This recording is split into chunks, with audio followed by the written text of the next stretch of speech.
We got the cure, we got the answer to what's happening in society. We got the power to solutions and provide the healing that you need. We got the cure, we got the answer with discussions that will set you free. This is the Arc Republic, and you're listening to The Remedy.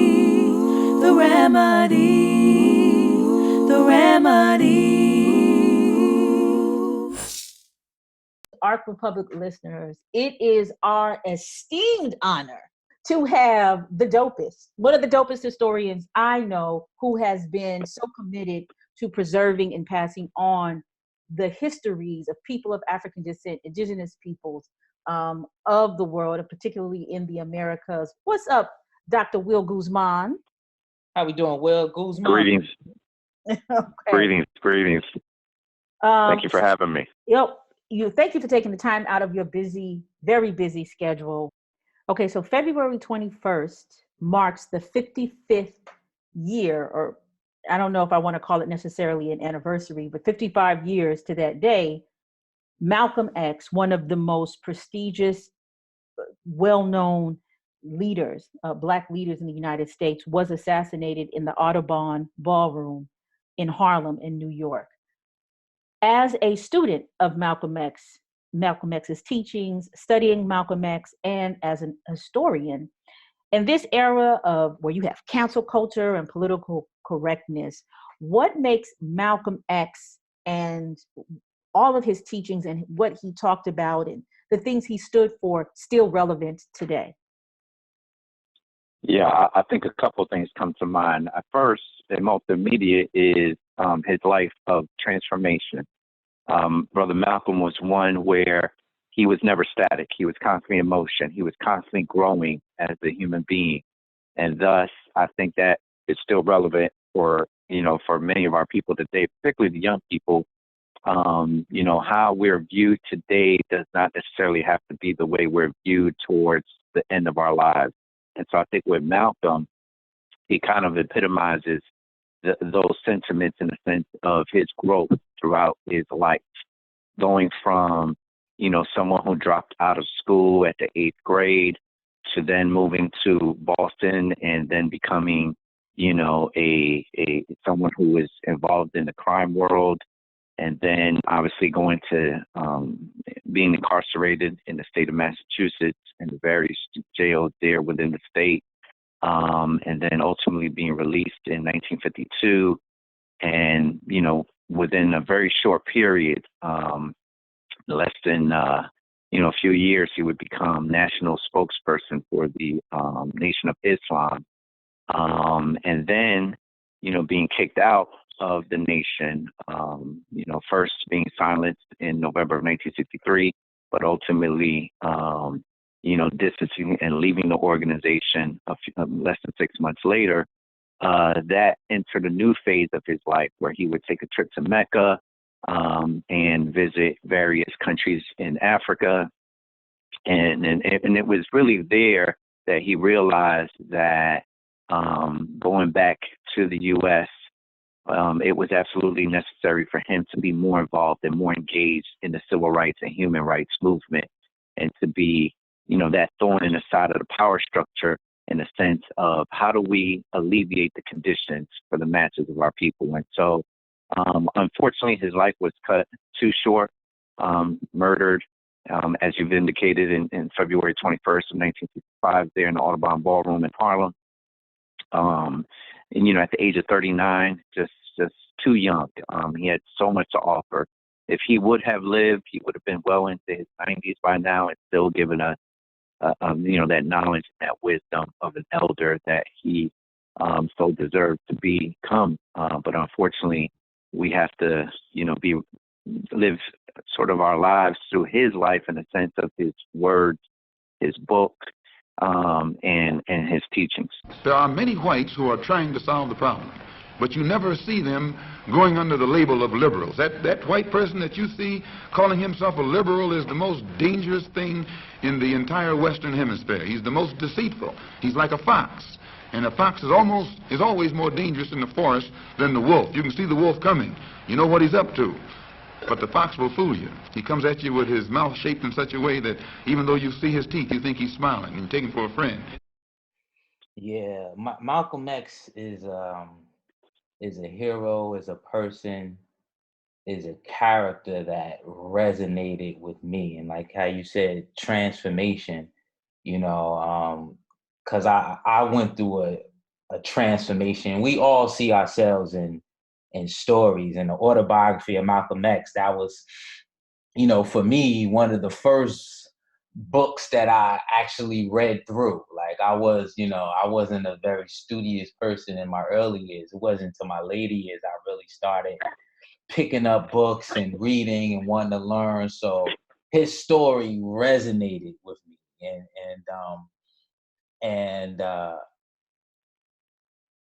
and we pose this backdrop that he was like a criminal and uneducated in the beginning. And from me reading his autobiography and other aspects of writings about him, it was also a narrative I found out it was a narrative that people would want to resonate with. Because, you know, like all people love the underdog. But like when you look into his life, you know, him being raised and growing up in schools with mostly white people, right? Mm. So therefore his education, even at the age where he dropped out, was more advanced than, say, you know, probably not necessarily. No. Not necessarily. No. You know, I was gonna say, I know you're about to go there. No, yeah, no, don't even go there. Not necessarily. But he was well educated, you know. And something else I learned, you know, about his sister. So when he moved to Boston, you know, they said his sister Ella was very wealthy, you know, and she was wealthy in real estate, and he lived with his two aunts who were his dad's sisters. So he was raised by three women. He was educated. His sister was well educated. If she was a big real estate tycoon in Boston, who they said backed Chip Kelly and actually got him to be the speaker, you know, the black speaker of the House. So so I think he has a background that doesn't always get discussed. Like the full body of it isn't discussed often. So you mentioned some very. Go ahead. No, I was going to say you mentioned so many important things there, Brother Dwayne, and one of which that stands out for me is the reading. You know, I constantly tell my students that the critical juncture in anyone's life, especially in our community, if you read the biographies of any prominent individuals within our community, oftentimes that's the constant thread, which is that moment in their life where they begin to transform and change is the point where they begin to embrace the love affair and the power of reading. We saw it not only with you, as you've indicated in your own personal life, but we also saw it with Brother Malcolm when, you know, he's incarcerated and he begins to read intensely, you know, beginning with the dictionary and then obviously moving on into so many other subject areas. That's really the critical point where he begins to see a world that he had not really been exposed to in depth prior to that point. The second point that you raised that stands out for me is the women in his life. And that's something that, even with this most recent documentary by Netflix entitled Who Killed Malcolm X, they really don't, delve into that part of Malcolm's life, is the impact that the women in his life had. He famously said in 1962, after the murder of Ronald Stokes in Los Angeles, at his funeral, he famously said that the most disrespected woman in America is the black woman. The most unprotected person in America is the black woman. The most neglected person in America is the black woman. And you mentioned Ella. Many people don't realize it was Ella who paid for Malcolm to go to Mecca. You know, she gave him thousands of dollars so he could have the money to go to Mecca. Obviously, another important woman in his life was his mom. You know, Louise Helen Norton Little, a sister from Grenada, deeply entrenched and committed to Pan-Africanism, deeply entrenched and committed to, obviously, the Marcus Garvey movement. And then, of course, you know, Betty Shabazz, you know, who he married in 1958. Another important woman in his life. And then lastly, of course, is, you know, his 6 daughters, Atala and Quabella, Isela, Gamila Lumumba, Malika, and Malak. All of them played an important role in Malcolm's life, and who, not only who we see him as a man today, but obviously during his own lifetime, he was molded and shaped by the teachings and the aspirations and the hope of the various Black women in his life. And so I'm glad that you mentioned that. But I know you all saw the documentary. I'm wondering, what are your thoughts on this documentary? Because I have a lot to share. Oh, okay, good. You know, I wanted to warm up to it because I've been enraged since last week. Right. mean, go ahead, Dwayne. You want to say something? But and as we go into the documentary, like when you were saying about you know, like within his earlier life, like in the documentary, it was a great documentary. But I mean, I guess like all things, is but so much you can put in. Mm-hmm. And I think this documentary had a specific purpose, so he couldn't get everything. But like you saying with his mom, and even, you know, like the penal system, you know, because his mom they basically put her in a mental hospital, right? But you said all of these great things about his mom, but you know, that them categorizing her as so-called crazy and in this system is a way to get you out of society, right? And then when he was incarcerated for a burglary, which they said that basically the 2 white women that he was with wouldn't testify against him. So they gave him the max of 6 years, which would have really been a 2-year or less walk type of crime. You know, so it's like these things that lead up to it. But the documentary, especially it being, you know, based out of, you know, basically my hometown, Essex County, and Newark specifically. In Newark specifically, right. You know. But the guys, because I was just looking up too. Could I say something really quick? Go ahead. I also want to say that I read, and I cannot, you know, I have to go look back and find it. He said something like, if he were to do it all over again, in terms of, you know, this is towards the end of his life, when people are asking him, you know, was it worth it? You know, giving up, you know, the last of, or these years being so committed to the Nation of Islam, the teachings of Elijah Muhammad. And he said, if I could do it all over again, I would, and I would do it for Betty.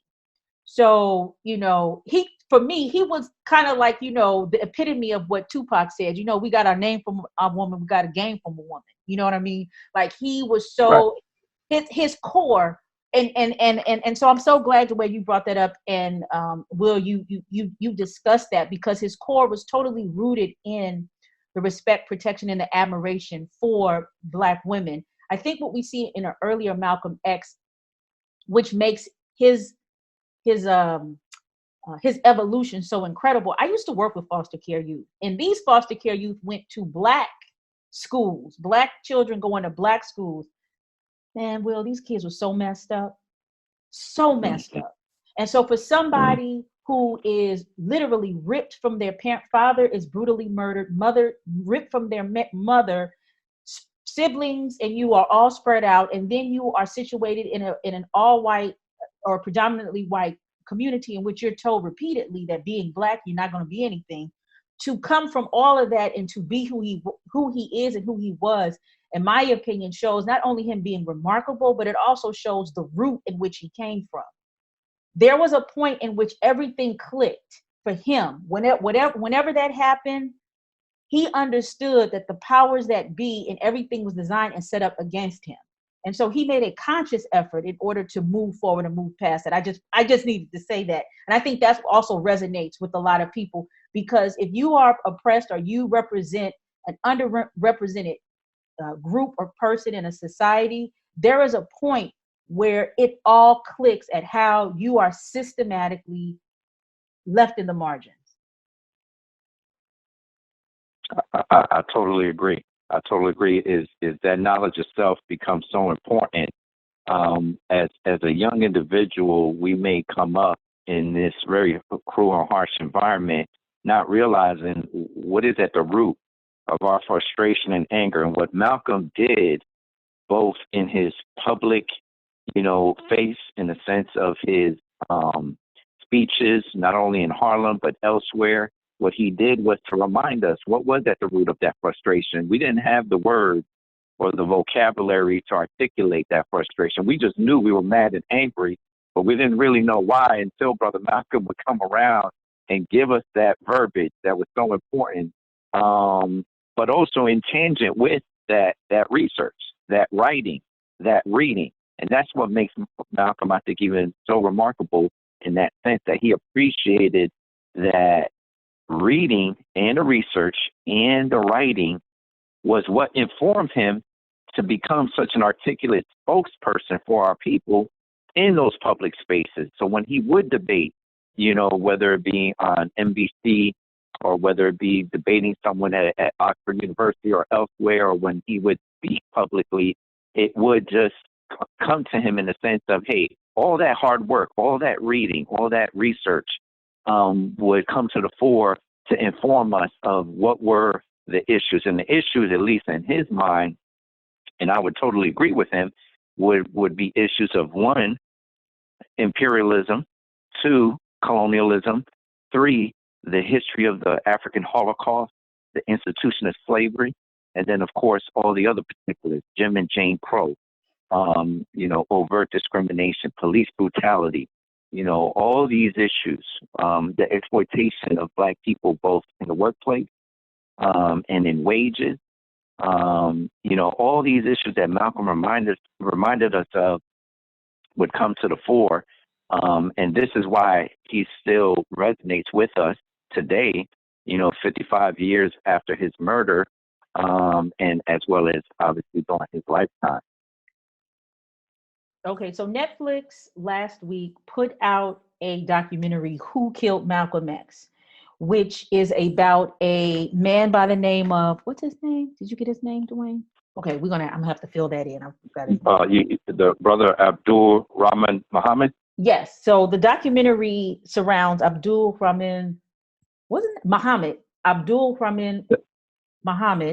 and him in his 30-year search of identifying exactly who were the killers, who assassinated Malcolm X. It takes him on this journey that goes from New York and ultimately lands him in Newark, New Jersey, which, based on all of his archival investigative work and interviews, pointed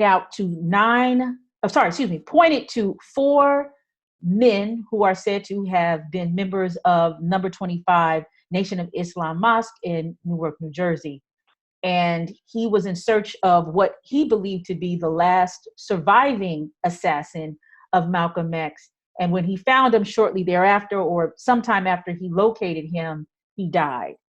And I can say, as Ark Republic launching in Newark, situated in Newark, the documentary was full transparency. You really want to know the truth? Years ago in 2012, I was working on a political campaign, and in me talking to a local Muslim, told me, and unbeknownst to me, I never heard of that, told me that the assassins of Malcolm X were indeed from the Newark Mosque. It absolutely floored me. But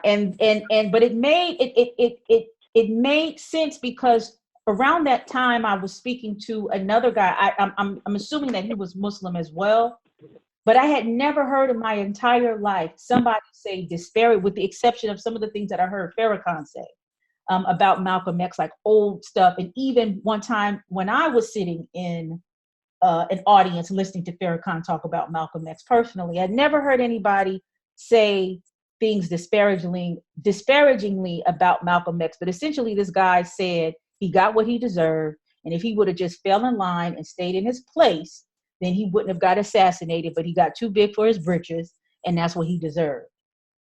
So at that moment, and this is like 2012, 2013, I said, well, if they killed Malcolm X, then I don't stand a chance in Newark. But it gutted me. And so when I saw this documentary, it brought up this conversation that I had with these two guys years before. So, I mean, that's just like the initial thing of it. I've been really just been very in like a meditative state around. I lived in Newark for 12 years.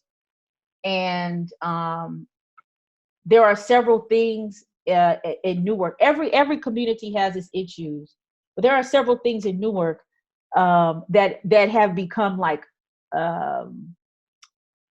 unspoken rules.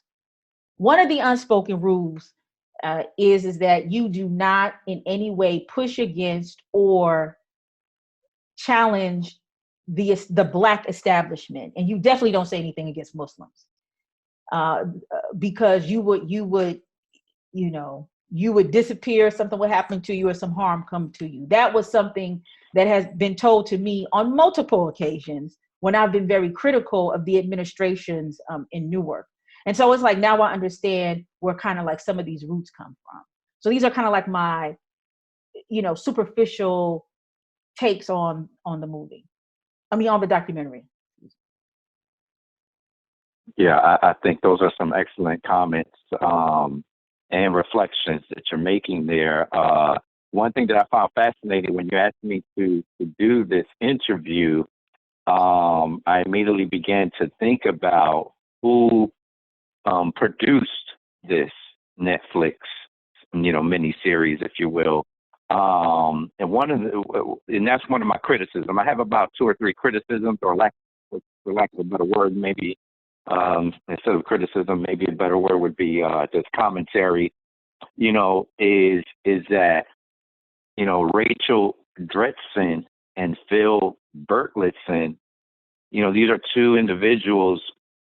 Phil, in particular, he's over a media company called Arc Media. So I found that somewhat ironic, that his media company is Arc Media. And he's one of the producers, along with Rachel, of Who Killed Malcolm X. And, they spent over $1 million to produce this. And for brother, Muhammad, Abdul Rahman Muhammad, he brings a very powerful story to the series that I think that, that it gets easily glossed over, but I think it's extremely important to restate here, which is, his very traumatic experience with the Providence, police department. And that police department has had a very long history of brutality and racism for many, many decades now. But, when he retells that story, even, he's obviously in his 50s now, it still impacts him emotionally. And I think them having that story in there was a good thing, in as far as putting in place what is motivating Brother Muhammad, as he stated in the documentary, to go on to Howard University, to become, involved in the civil rights and Black Power movements, etc. But also that, in reminding us why Brother Malcolm was so powerful, because Malcolm constantly, criticized the military state in this country, including police departments that obviously brutalize many of our men, but as well as women. But I think one critique is these 2 individuals is too often whites profit from our history. Is the question we have to ask: would they have funded and financed to the tune of $1.2 million? Would they have done this to 2 African American producers? And so I would argue that they probably would not have. The second critique that I have is more from an editorial standpoint, which some people would argue, well, Will, that's somewhat minor, but I think it becomes very important because it speaks to perhaps, maybe, I don't know who they hired, but it speaks to perhaps that they did not hire any African-American consultants behind the scenes to, help them with the editorial process and inform them of this. So, for example, they interviewed this eyewitness to the murder of Brother Malcolm. His name is Calvin Sinnett. And as Calvin is speaking to what he remembered, he mentions that, that morning, that Sunday morning, I heard, or I was there with my wife, rather, and immediately I said to myself, well, wait a minute, Brother Malcolm was murdered at 3:02 p.m. Sunday afternoon. So why is he saying that Sunday morning? So that threw a red flag in my mind. And then, an episode later, someone else references. As a matter of fact, that other person who references Sunday morning was, what's the brother's name? Brother Muhammad Abdul Aziz, who is known as Norman Butler. He's speaking, and he's in his 80s now, and he references Sunday morning, that he heard Brother Malcolm was murdered that Sunday morning. And I'm like, well, wait a minute. And this is why he's, obviously should not have spent, over 20, 30 years of his life in jail, because he obviously did not kill Brother Malcolm. He was at home.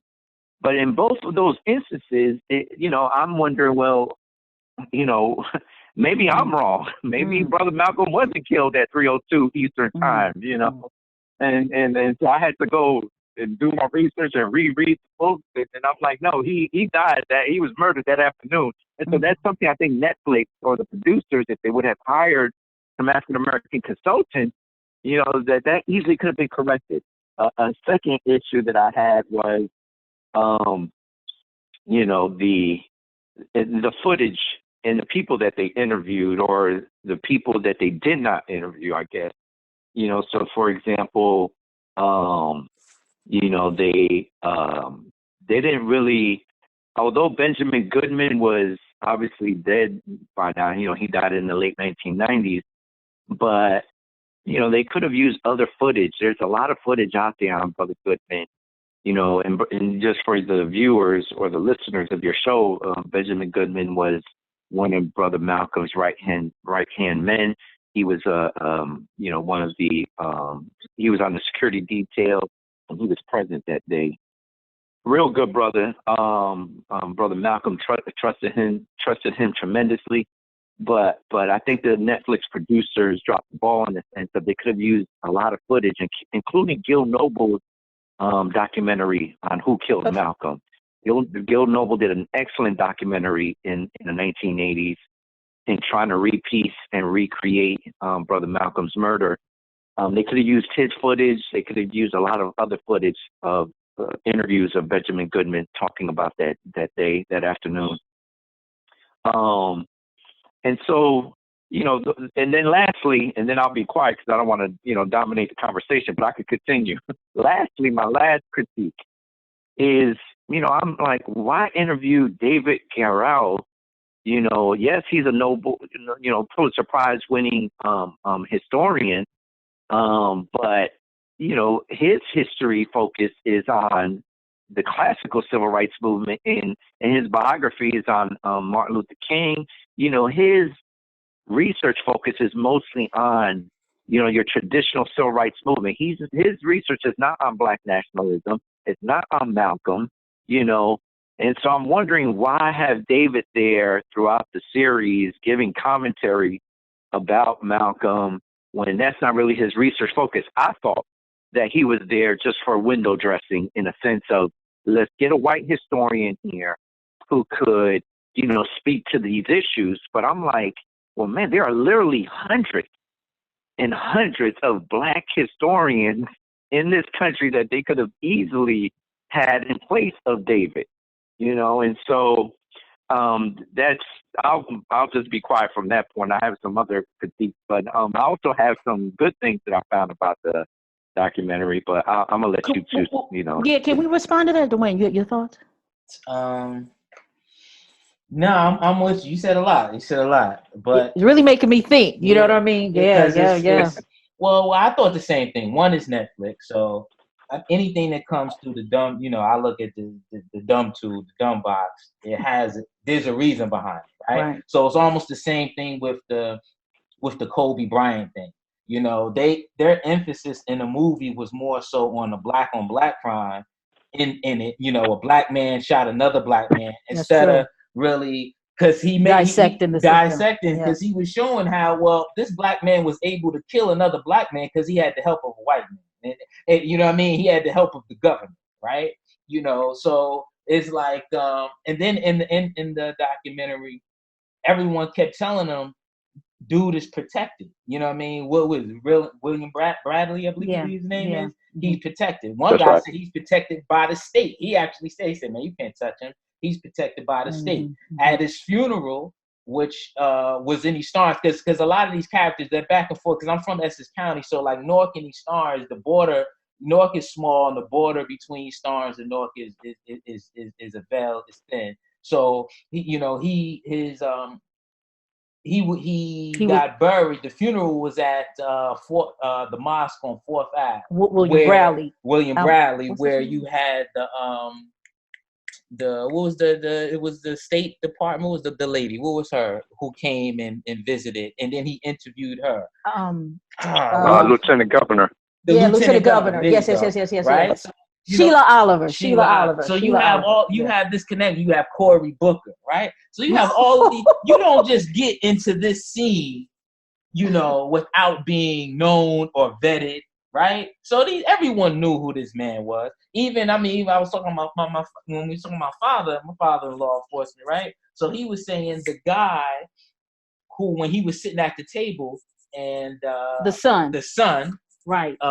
When they were at the restaurant, they were interviewing the man who he actually goes to Mustafa's funeral, William Bradley's funeral. Yeah. But he was in Mosque number 25. One of the members of Mosque 25 when Malcolm X was killed. And he said that was my good friend. I mean, the guy that they pretty much interviewed through most of the documentary, right? And then the son on the right of him, everybody was like, yo, just leave it alone. He's a cop. So it's like you have all of this high State Department of people who understand what happened, but no one is really saying anything. Yeah. But then, going back to what you were saying, just even about Islam and then the Nation of Islam. Like Newark right now is pretty much an Orthodox Muslim city, right? But and if you notice in the documentary, everybody was former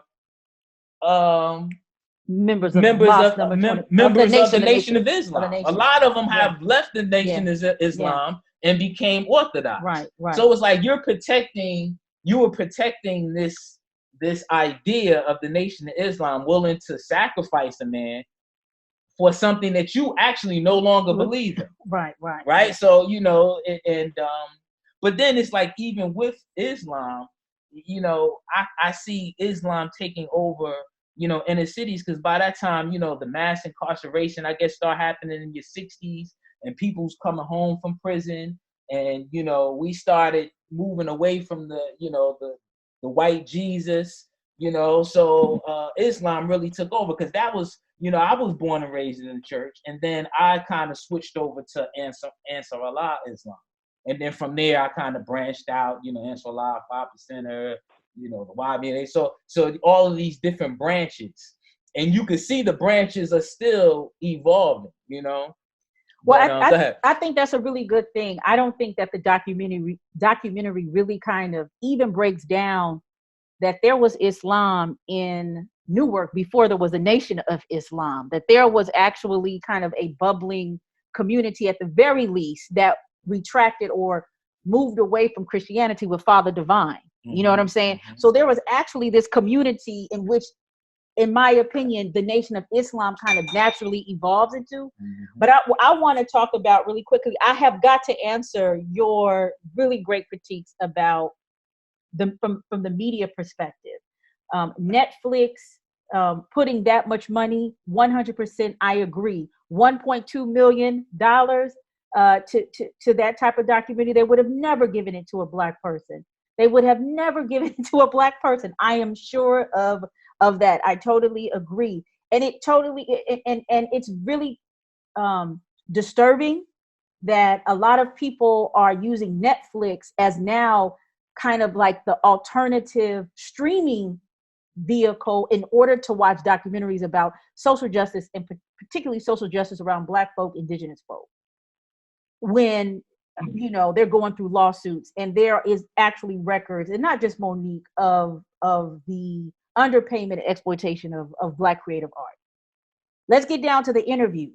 I thought it was really interesting that the brother Abdul, shoot, damn it, what's his name? Lord, what's his name again? Abdul Rahman Muhammad. Yes, but Brother Abdul, I thought it was also very interesting that Brother Abdul only interviewed the Black people, and the white people were interviewed by the white people. I don't know if you caught that one. And when the when the white people interviewed the former detectives, which I'm thinking in my head, the reason why they interviewed them, because the white interviewees would not give up that amount of information if Brother Abdul were to come in. But their level of inquiry at best was soft. They let these guys say the most undercurrent, subliminal, racist shit, said that basically we totally violated all codes of policing and surveillance. And you know what? We don't care. At one point, the guy who said that he was dancing while he was on the clock as an officer started laughing. He was laughing the whole time. He was laughing. He thought that it was just the funniest thing. So I thought but when it came to the hard questions and really trying to, hold people accountable and ask these really hard questions, it was the Black Muslim community. I had a serious problem with that. I don't know why. And I also don't know why only maybe about, a minute or two was dedicated to interviewing, was it Kabila who they interviewed? Shabazz, the daughter, Malcolm X's daughter. Was it Kabila they interviewed, or Ilyas? I believe so. Kabila. It was a very small, very, very, very small slither. I am thinking in them. So I don't know about how they got other footage, but I actually had the opportunity to speak to Gil Noble many, many years ago in about 2005. And I called him because I needed to get something. I worked for a congresswoman and I needed to get something. And it was something, I don't know why I had to, maybe I think I was trying to get her onto his show, but he was very protective of all of his footage. And I do know that after his passing or whatever he did, he really was about protecting his footage and it maintaining or being kept in the right hands. So there either might be some kind of estate issues around the intellectual property of that, but surely they could have gotten more things to piece that the whole day of events together better. Well, I'll just say a couple of things there. One, I was, as you know, director of the Hagen Africana Studies Center at New Jersey City University, and Gil Noble served as a visiting professor there, I want to say in 1999, maybe 2000.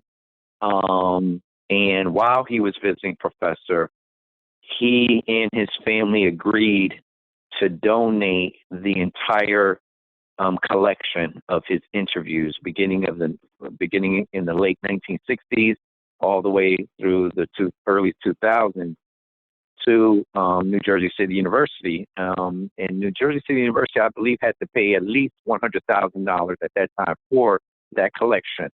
NJCU and the Gil Noble family are the only two entities that have copies of his collection of interviews.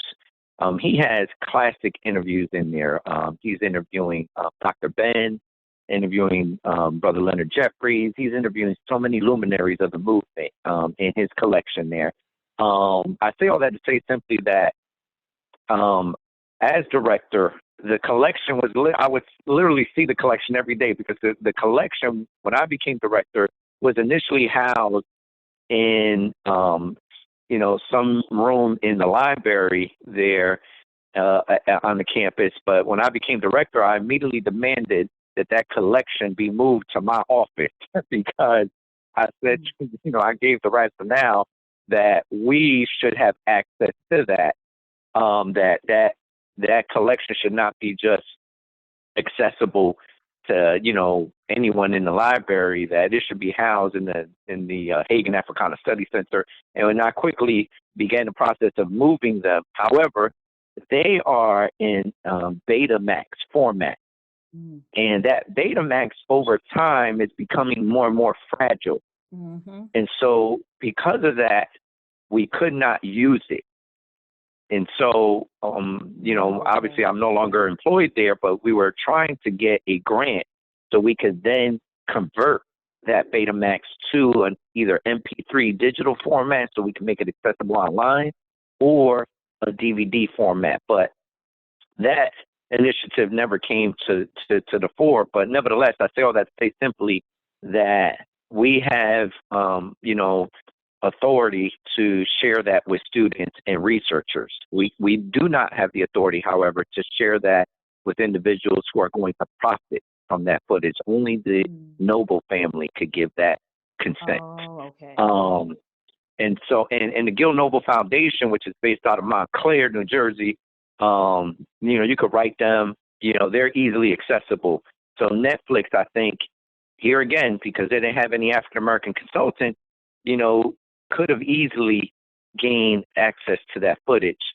The other points you raised are excellent as well, as you mentioned, and I don't really blame Brother Abdul Muhammad because I'm sure, I'm sure he wasn't aware that him being the excellent questioner that he was, he wasn't, I'm sure, aware that, well, the white folks, they're going to be easy on their interviewees. No, of course not. He's interviewing the people in our community from a position of honesty and worthwhile earnest, in the sense of, hey, I really want to get to the bottom of this. Who was involved, and why are we trying to hide this crime? Versus, the white interviewers who were interviewing, as you indicated, for the example you gave, the white detective, they were being real easy. That white detective, when he tried in episode 1, I think it was, or maybe episode 2 or 3, when he pushes back and says, well, what are you asking me? Do I think these individuals are guilty or not? No, the question should be, were they found guilty? And, she kind of, the interviewer, I forget her name, I want to say it was probably Rachel Dresden. They really, right, they really don't identify her, which is another critique of mine. And all these people that they, who are on camera to speak, Netflix identifies them very quickly, but then from that point forward, does not identify them again. So if you're not paying attention, you're constantly wondering, as I was, well, what's the name of this individual again? And Netflix would, and that's, to me, here again, editorial, real easy. Hey, let's just put up their names and titles again. Why are they speaking, and how are they important to this documentary? But nevertheless, Rachel, she does not push back on that white detective, and I think really capitulates to him and says, yeah, and kind of gives this kind of I would do answer. It too. Right. I mean, to me, that was just such a huge, for me, as a journalist, that was a faux pas. That was such, to me, weak question right there. That you are asking tough questions and then you turn around and give in. Like you just, I said, I was like, this is some very interesting power dynamics that are being played out here. Right. So it serves the effect of letting the white folks off the hook, and it serves the effect of demonizing Black men but Black people in general, in the sense of, hey, we are protecting one of our own and things of that sort. And although that may be true to a certain extent, it still does not absolve the responsibility of the institutional forces that were at play to ensure Malcolm's death. And that included not only Boss within the New York City Police Department, but obviously the FBI and, even the CIA, which I don't believe, I can't recall, I don't think the Netflix series gets into the CIA's involvement of how, they covered up Malcolm's, surveilling Malcolm, number one, but also they covered up their role in ensuring that others do not find out who may have played a role in Malcolm's murder. And so if you look at other documentaries like Make It Plain, even Dan Rather's 1992 documentary on Malcolm, they question, they begin to at least attempt to raise these questions. They don't, deeply delve into it, but at least they're raising the questions of these forces and entities versus Netflix with $1.2 million. Yes, they could have easily delved deeper. But the other critique I had was it just reminded me of, how if you look at even the archivists, and that's one example of Brother Abdul Rahman Muhammad, interviewing or speaking or in collaboration with the white archivists within New York City's archival, I guess, department, for lack of a better word. To me, it really spoke to this issue of, well, where are the Black archivists? And, and here again, these examples of institutional racism where, we're not in these positions because we've been denied access to these positions. So here you have this white archivist having these documents and photographs of the investigation, photographs of Brother Malcolm's murder and being, at the crime scene and everything else, but it really not being spoken of or being, massively distributed within our community.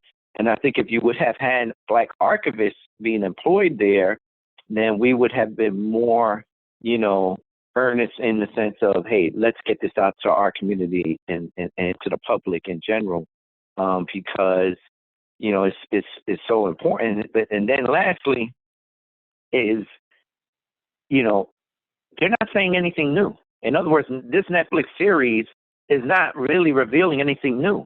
We knew all this prior to the series, and it was well documented among historians, including, which they never mentioned, but, you look at, even though his biography of Malcolm is troublesome in a variety of ways, Manny Marable's book, which was released in April 2011, it clearly states there, Brother William, or he refers to him as Willie X.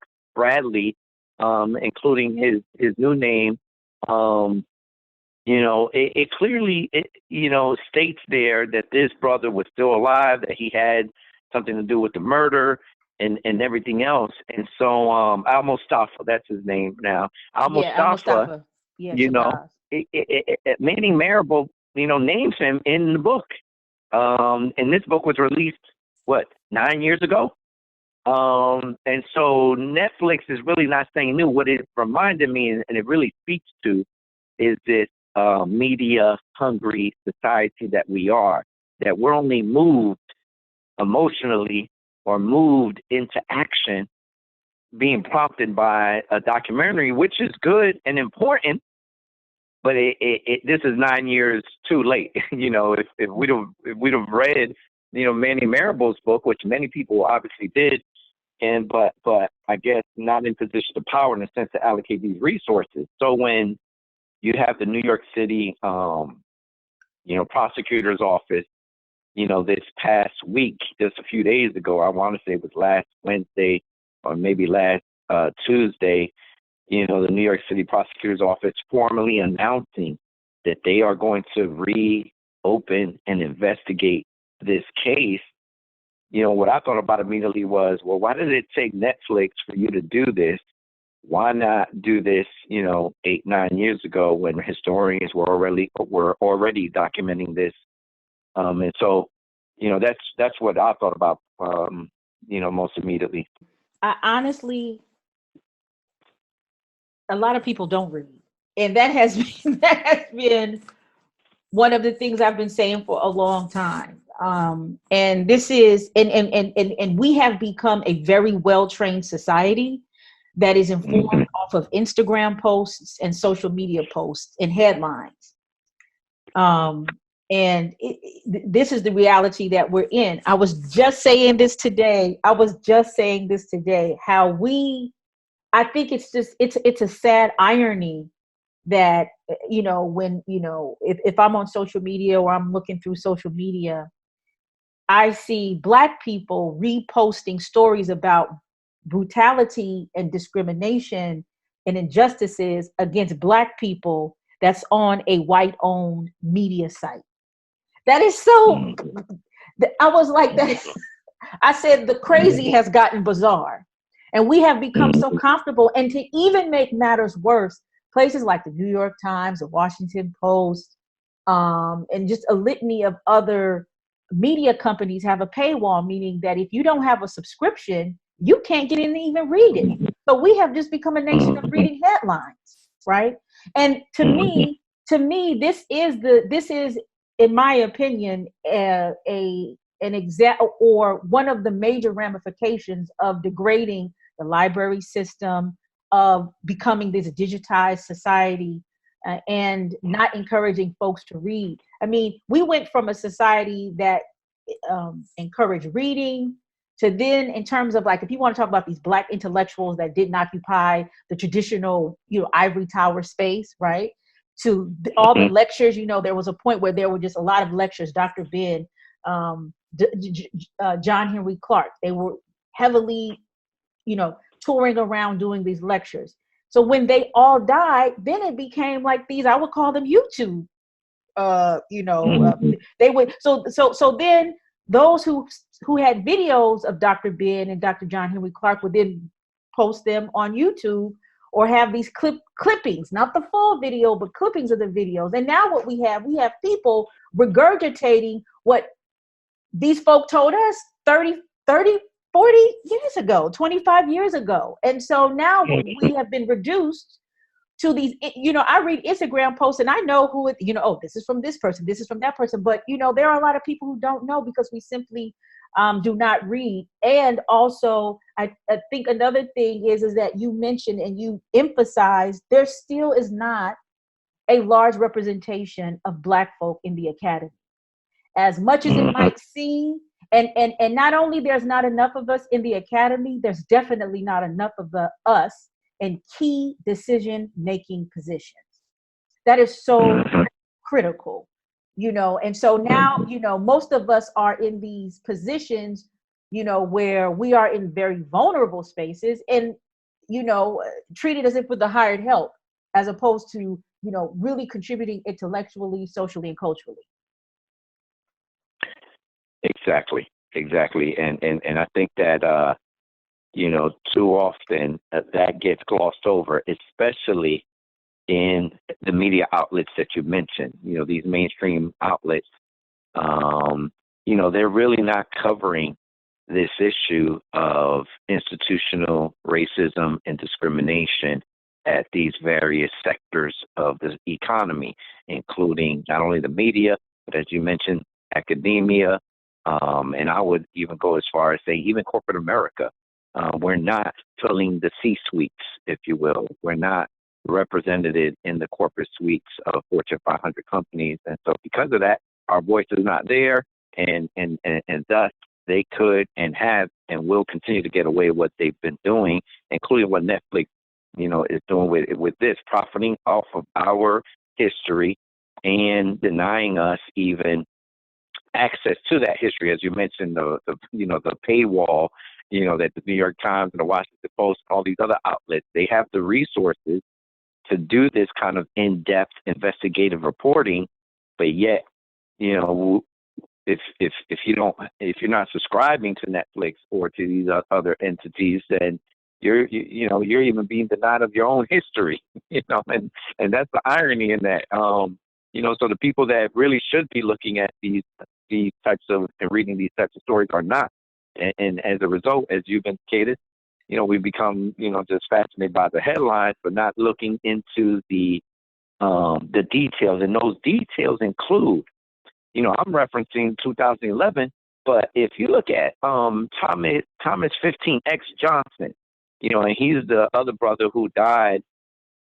He's the third person that went to jail, who always, claimed that he was innocent.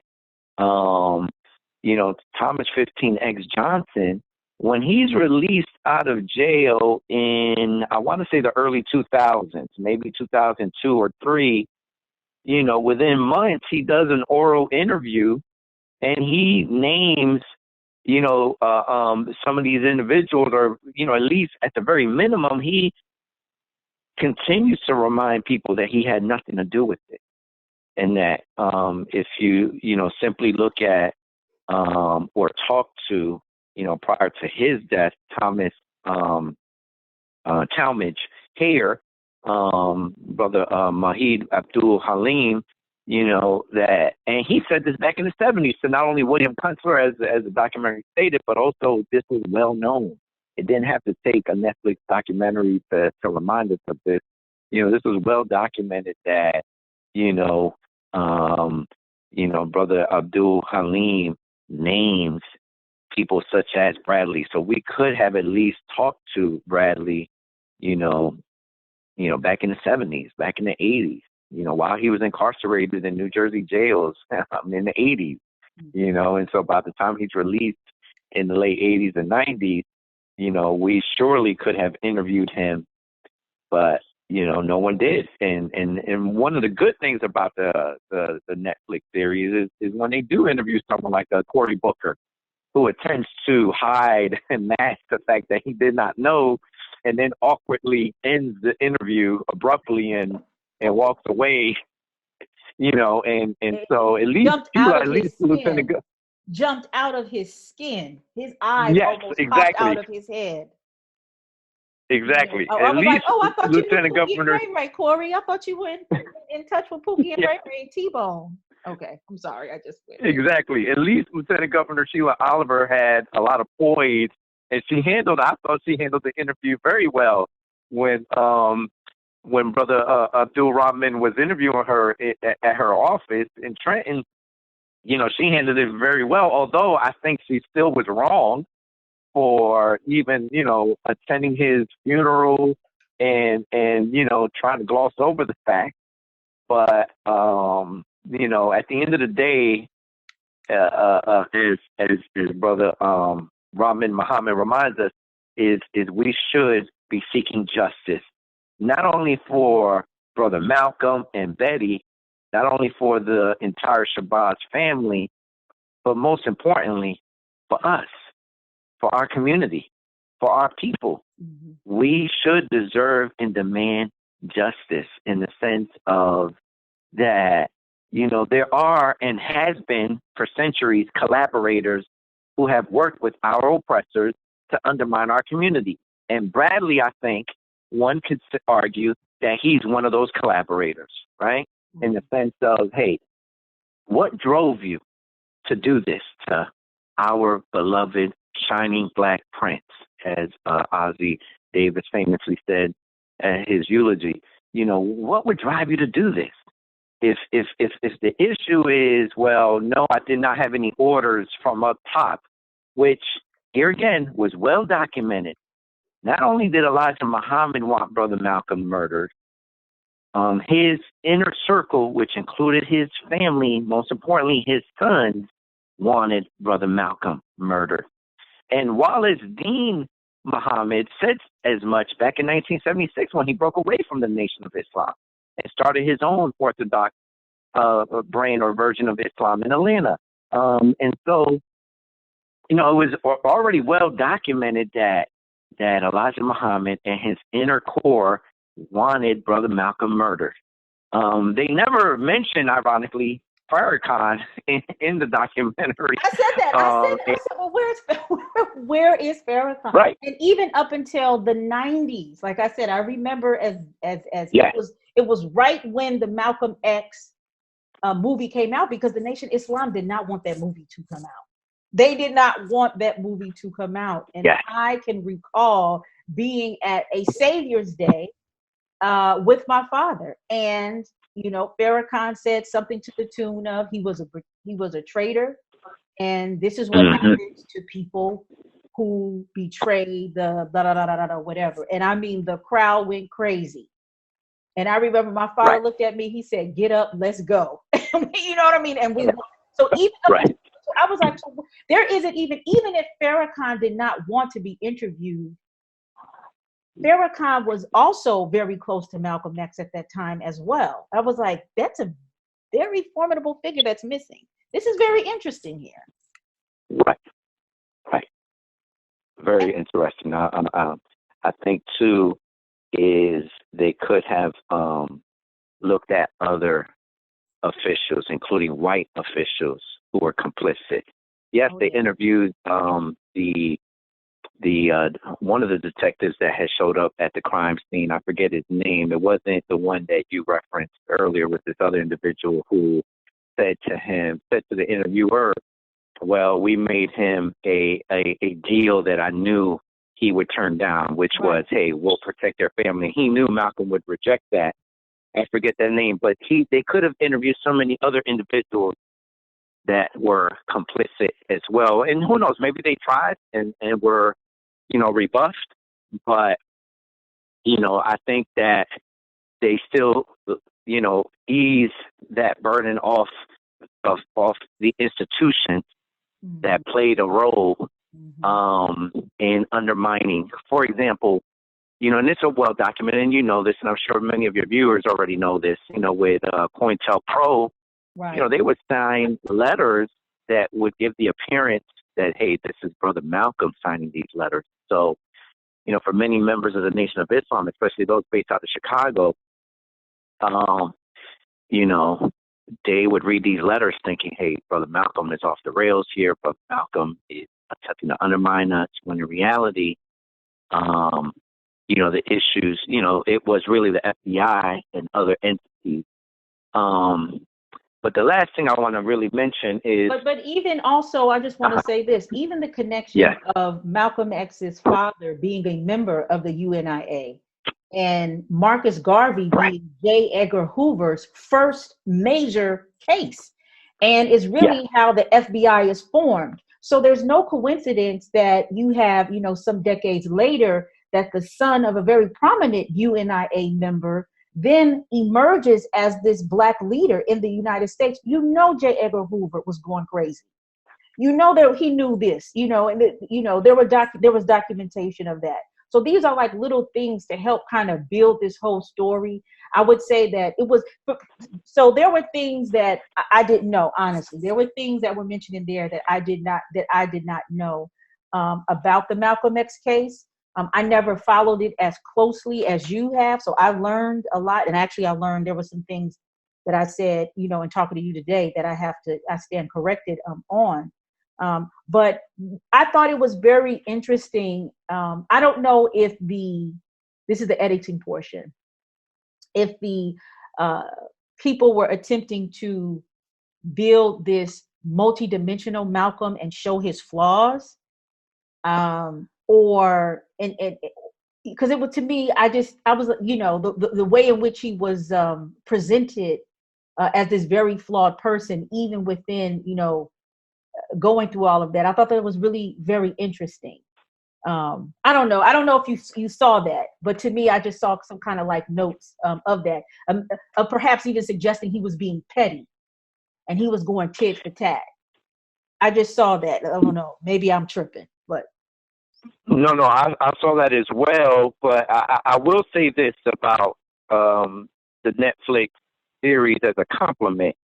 I thought it was great that they had this footage that I had not really seen before of the Fruit of Islam, engaged in their various routines, including exercise routines inside the temple. And so I'm wondering, where did they get that footage from? Because for many, many years, up until the 90s, maybe early 2000s, the Nation banned whites from entry or access into the temples. And so I'm thinking the only person who could have filmed that had to have been, you know, one of the members who then perhaps, you know, transitioned, and then, you know, some kind of way a family member got access to this footage. So I thought that footage was excellent. Second is even details such as, for example, and this is very well known, Brother Malcolm, you know, explicitly told people that at the Audubon Ballroom that Sunday, February 21st, he was going to reveal who were the people he thought were attempting to kill him. And that's never stated in the Netflix series. And also Gene Roberts, as you've indicated, you know, we've had a lot of collaborators, a lot of infiltrators, and a lot of sellouts, for lack of a better word. You know, Gene Roberts being one of those individuals. You know, they never say in the Netflix series, but he has said this in other venues, that a week before Malcolm is murdered, he was at a meeting. Gene Roberts was at a Nation of Islam meeting where he felt they were doing a dry run. That's his exact word, a dry run or dress rehearsal. Those are the two phrases he uses to describe, and that he reported that to the New York City Police Department, his employer, and that he didn't know what they did with that, but they obviously didn't do anything. And so, yes, you're right. I think the documentary attempts to paint Malcolm as being petty or even hungry for not only the media, but hungry for power. For power. Mm-hmm. Yes, and I have to push back on that assertion because, you know, Brother Malcolm, he sincerely loved Elijah Muhammad. He saw him as a spiritual father. He saw him as someone who literally saved him from the drudges of, you know, Western culture. And he felt that, you know, hey, whatever my father wants me to do. I think what happens, however, and this is just my own theory based on all the readings I've done on Brother Malcolm's life, I think what really happens is the jealousy of Elijah Muhammad's son. Minus Wallace Dean Muhammad, there was no jealousy from Wallace. Wallace is the one who actually, you know, reveals to Malcolm, hey, my father is engaged in these extramarital affairs with, you know, young, early 20s, late teens women. He's fathered, you know, 6 or 8 children, something like that. I forget the exact amount. And he's not financially supporting them. It was then that Malcolm, on his own, you know, begins to visit some of these women at various cities throughout the country and personally interviews them. And it was then that they revealed to him, yes, me and Elijah, yes, this is his child. No, he has not given anything to me financially to help me support this child. And yes, he banned me and kicked me out of the Nation of Islam.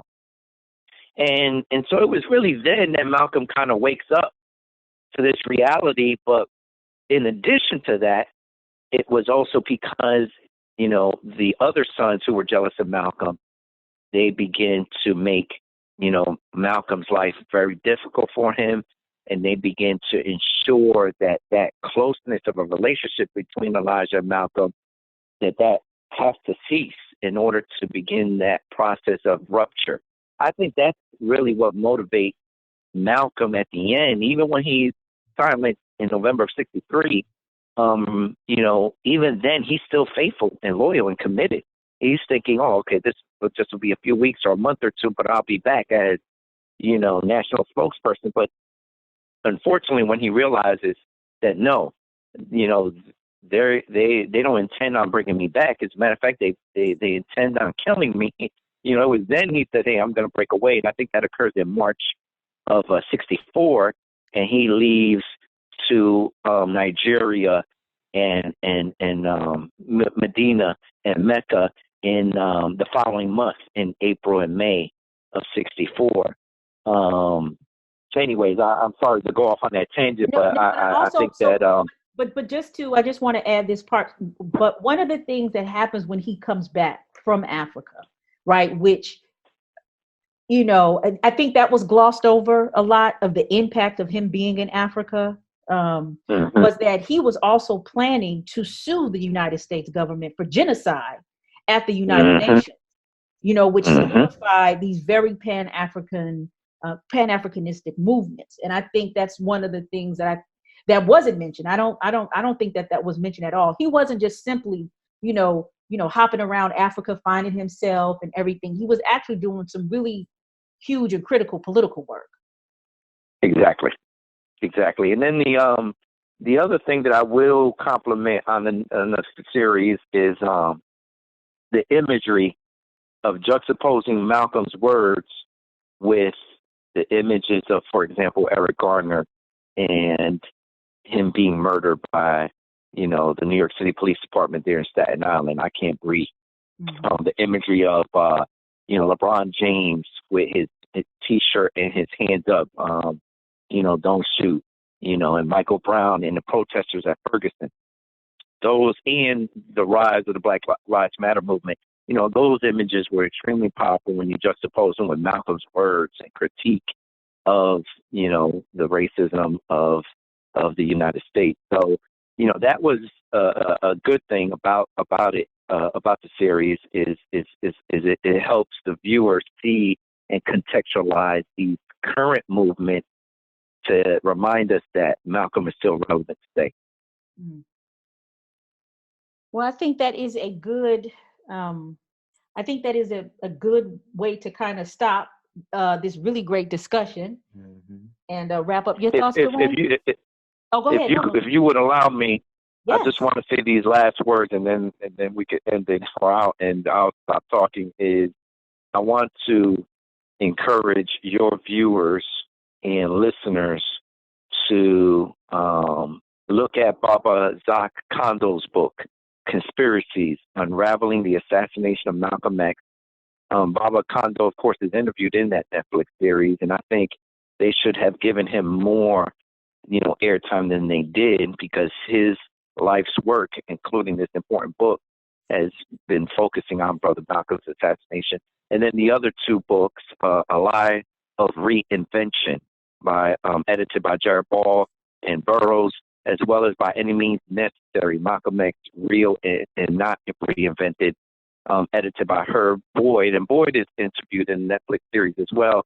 Those three books, I think, are extremely important for your viewers and listeners to check out from the library or purchase, and really read them thoroughly, and they could then begin to see the various information that the Netflix series reveals has already been revealed in primarily those three books, including Minnie Marable's book that I mentioned previously, entitled Malcolm X, A Life of Reinvention. Yeah, this I look at this society as the masters of espionage, like we talk about COINTELPRO, and I personally believe a lot of our heroes are scripted heroes, and the doctrine is given to them, and a lot of the ones who then get assassinated are those who stray from the script, so and I think Malcolm X is a good example of that, and then the thing about the documentary is, and how scripted it is, the guy who's giving him mouth to mouth is he's an informant, whereas we don't know, our closest information is compromised, but we propagate. You get what I'm saying? And but we need to stand on something. And I think that's the black man's, or minority black woman's plight, is that we need something to stand on, but what it is we're standing on, a lot of it was given to us and has already been compromised. So but we still, it's still enough to learn from and move on. But I learned a lot. That's why I was listening. I learned a lot about Malcolm's documentary. I learned a lot about Malcolm from this conversation. Yeah, me too. And Yeah, Me you too. know, he was going around the world, you know, about to unite. You know, it was like you said, Nigeria, Mm-hmm. Algeria. You Mm-hmm. know, I mean, you know, he was down in the South, the Selma. I mean, Yeah. he was starting to unite the civil rights movement with his movement. Yeah, the black black nationalism, no, Pan-Africanism. Pan-Africanism, you know. Right, So yeah. I think that was the threat. That would have been, oh my goodness. So, yeah, but I thank you, sir. This was very informative. Well, I hope this is not the last time that we talk. And I know you have a wealth of information about a lot of other historical things. I really, really, really appreciate you speaking with me and actually just taking the time out to talk about the importance of the media. Just lastly, I just have to say this is, for those of you who are listening, and let me tell you about the importance of Black media. A lot of these media companies that have been in existence for 100 years, 120 years, 115 years, or a subsidiary of that, I just want to put a little thought in your ear. A lot of the newspapers subsisted back in the 1800s and the 1700s off of slave ads. And so this is why they exist today. So those of you who are, holding firm to, all these media companies that have these long histories, they're doing so really off of the backs of literally the blood, sweat, and tears of slave folk. So I just had to say that. And I thank you for, you didn't have to talk to us. You didn't have to chop it up with us, Dr. Guzman, but you did. I appreciate you. Thank you both for the opportunity. Y'all stay strong in the struggle. You too. Yes, sir. Peace. No, Martin Luther King, poor boy, is under the influence of the foxes. I should say under the control of the foxes, and has been used by the foxes to lead the poor sheep right to the slaughter.